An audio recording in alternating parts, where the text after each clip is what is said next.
Herkese merhaba arkadaşlar, kanalıma hoş geldiniz. Yepyeni bir video ile karşınızdayım.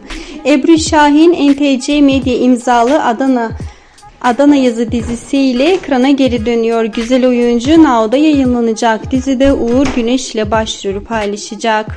Oyuncu görüşmelere devam eden diziyi Onur Uğraş kaleme alırken yönetmen koltuğunda ise Faruk Teber oturacak. Güncel haberler için kanalımı takip almayı unutmayın arkadaşlar. Şimdilik benden bu kadar. Hoşça kalın.